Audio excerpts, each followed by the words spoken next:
the Ellen situation. Yeah. You know, people found out that Ellen was mean, and all these people came out and said, Ellen's actually a bitch.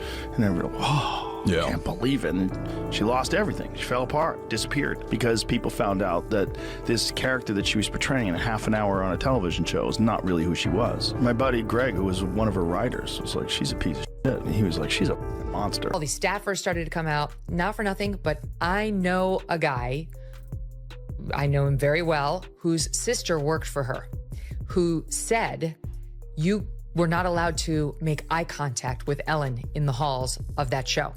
If you saw her, this is not a nice person. Ellen DeGeneres' squeaky clean image just got a reality check, and you won't believe who's holding the mirror. Joe Rogan and Megyn Kelly, two media titans from opposite ends of the spectrum, teamed up in a way to expose a side of Ellen that might make you rethink those be kind speeches. Is it just a coincidence, or is there a larger cultural shift happening right before our eyes? Get ready, because this is about to get interesting. Old, but it's a rough one now. It's a rough one now because she was running Abu Ghraib in the back of her show. It led to article after article of people being like, Ellen's a bitch. Ellen. We all know the story, right? Ellen DeGeneres, the queen of daytime TV, famous for her dancing, her animal-loving heart, and her be kind message. She built an empire on being nice, seemingly incapable of doing wrong. But what happens when the perfectly polished facade starts to crack? That's where Joe Rogan and Megyn Kelly enter the picture. Two figures who, despite their differences, share a knack for digging beneath the surface and asking the hard questions. For years, Ellen has cultivated this brand of extreme positivity, and many of us bought into it. She seemed like that one celebrity who was immune to scandal, a beacon of good vibes in a world that often feels anything but. This is the problem with manufactured kindness. You begin to wonder if it is all an act. When you see, like, a lot of people saying that someone who seems so nice is not nice at all. She doesn't seem nice, but that's people have a very poor judge of character. She doesn't seem nice. It seems forced. People that are like that all the time, she doesn't seem nice. It's very forced. And whatever, you're allowed to be a right. You're allowed to be nasty to people. You're accomplished. You're a comedian. You did the whole thing. What you're not allowed to do is have a Guantanamo Bay situation in the backstage of your show where everybody's walking around afraid for their life, and it's like Abu Ghraib where they're hooked up to wires. And now let's talk about the unlikely duo who dared to question the narrative. You've got Joe Rogan, the king of long-form podcasts, known for his no-holds-barred interviews and willingness to explore any topic, no matter how controversial. Then there's Megyn Kelly, the seasoned journalist who's made a career out of challenging powerful figures and uncovering uncomfortable truths.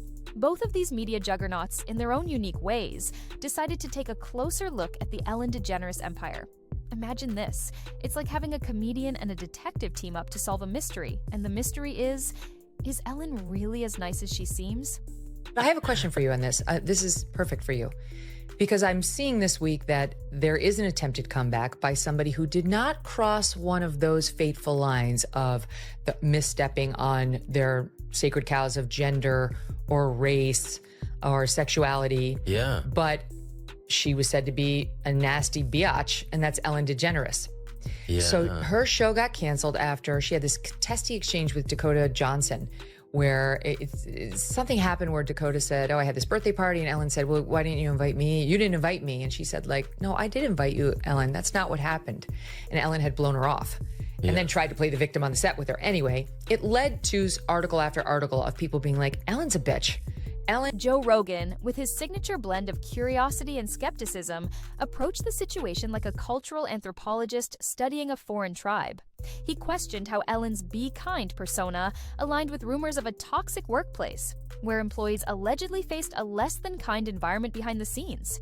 Here's what was happening behind the scenes. Whispers and rumors had been circulating for years about Ellen's behavior and the atmosphere on her show. Rogan, with his massive platform, gave those whispers a megaphone. It was like he was saying, hey, is anyone else noticing that something doesn't quite add up here? What he was really doing was challenging the very foundation of celebrity image making. He understands that a lot of celebrities create a persona to sell to us, but is that who they really are? All these staffers started to come out, not for nothing, but I know a guy, I know him very well, whose sister worked for her, who said, you were not allowed to make eye contact with Ellen in the halls of that show. If you saw her, this is not a nice person. So she eventually got canceled, but now she's coming back. She's got a Netflix special. That's the right response. Yeah. She's got a Netflix special. And here's the capper. On the promo, and apparently there's now articles out about from people who have seen the preview, she plays the victim. Rogan didn't just focus on the gossip, he used Ellen as a case study to examine a larger problem, the commodification of kindness. He pointed out how celebrities often package and sell niceness as a brand, expecting the public to blindly accept the fairy tale without questioning its authenticity. Think about it. How many times have you seen a celebrity endorse a cause or promote a message of positivity, only to later be exposed for hypocritical behavior?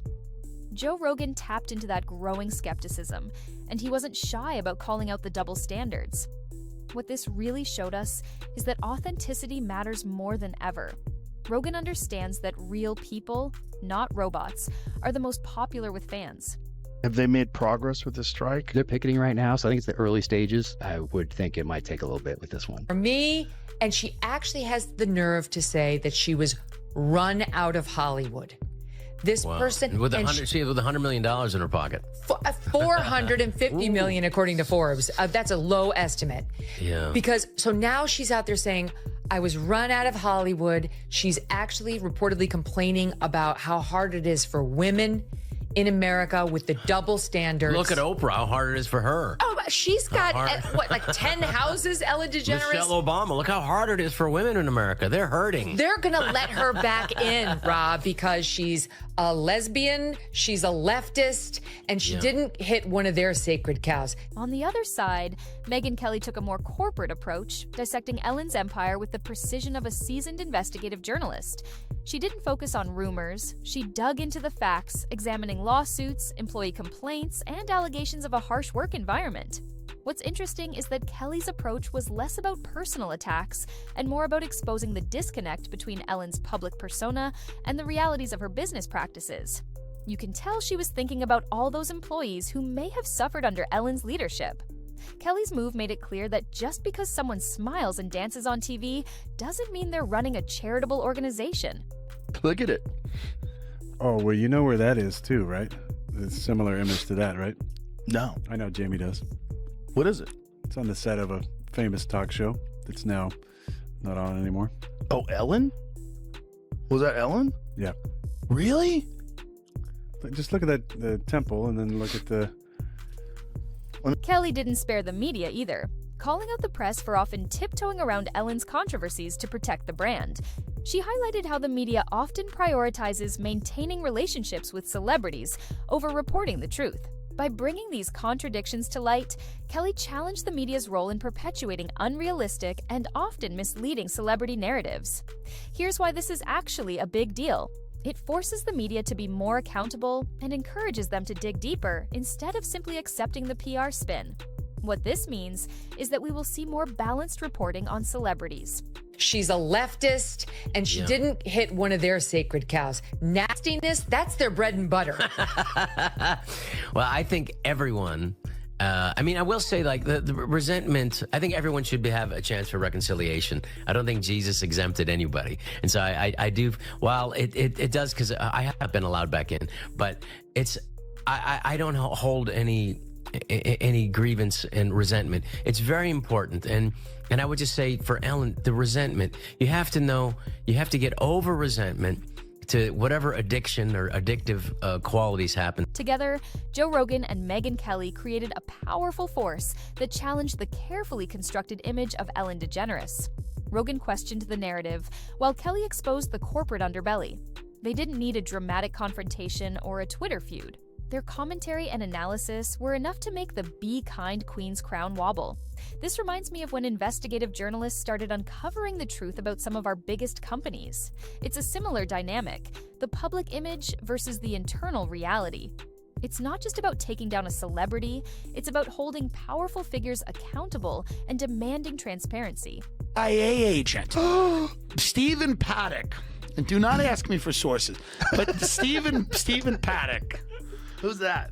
He was the guy that shot up the Vegas concert. That was a very tragic thing. Listen to this. The only guy that saw Stephen Paddock alive, his name is Jesus Campos. He was a guard at Mandalay Bay. He got interviewed nowhere else. You know where he got interviewed in the beginning? Ellen. Really? Weird. And then they went on, if you could find that clip, they went on with a weird like diagram of how it happened, and Ellen's like showing the people how it happened. Not like an emotional, like, how are you feeling? How are you holding up? It was a weird diagram of like, and then he went to the left and to the right. It was very strange to look. What the hell's going on? This isn't about some petty witch hunt. It's about pulling back the curtain on a carefully crafted illusion. Joe Rogan and Megyn Kelly acted like that friend who tells you the uncomfortable truth, even when you don't want to hear it. What does this mean for Ellen's legacy? The Be Kind brand may have lost some of its shine, and fans might start looking at her with a more critical eye. But this could also be a good thing. A chance for Ellen to address the criticism and evolve as a person and as a public figure. Here's the kicker. Neither Rogan nor Kelly needed to engage in a dramatic showdown with Ellen to make their point. It was the power of their observations, their analysis, and their willingness to question the narrative that made the impact. Yeah. Like, that's an odd look with all those buttons. Like, why do you have so many wrist buttons? It was given to her in Langley. The only reason why you have that many wrist buttons if you're looking at clothesline somebody. Yeah, look at her. Look at her. Yeah. Everyone says she looks so friendly. She looks friendly. She does look very military. Yeah, she's a militant woman. With a very expensive watch. She too. dealt with a lot of discrimination when she came out. It was very sad, but then she joined the CIA. Her house got broken into while she was at home. Really? Yeah. She got a dope place in Montecito. And they broke in while she was there. Yeah. And those people are still being tortured to this day. Probably. So, here's the real story behind the Joe Rogan and Megyn Kelly exposure of Ellen. It's about what happens when two powerful voices from different corners of the media landscape converge to challenge a long-standing narrative. Joe Rogan, with his counterculture appeal and massive podcast audience, brings a healthy dose of skepticism to the table. Meanwhile, Megyn Kelly, with her mainstream media experience and investigative skills, provides a more traditional journalistic approach. It's like mixing fire and ice, and the result is an explosion of scrutiny. Picture this situation. You have a perfectly still lake representing the celebrity's image, and then Rogan and Kelly throw in a giant rock. Like, of all people on earth to be feeling sorry for herself, Ellen DeGeneres should not be on the list. She should at least, but make a real apology and do it. There's no apology.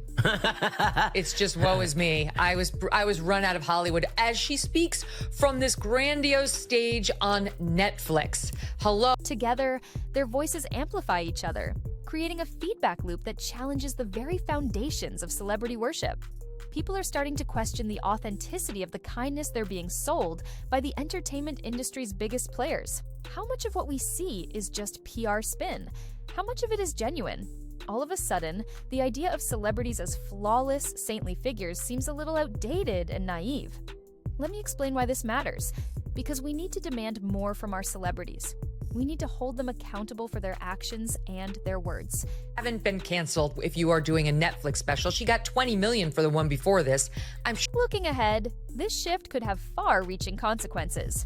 Fans who once blindly followed Ellen's every move might start questioning other celebrities with similar spotless images.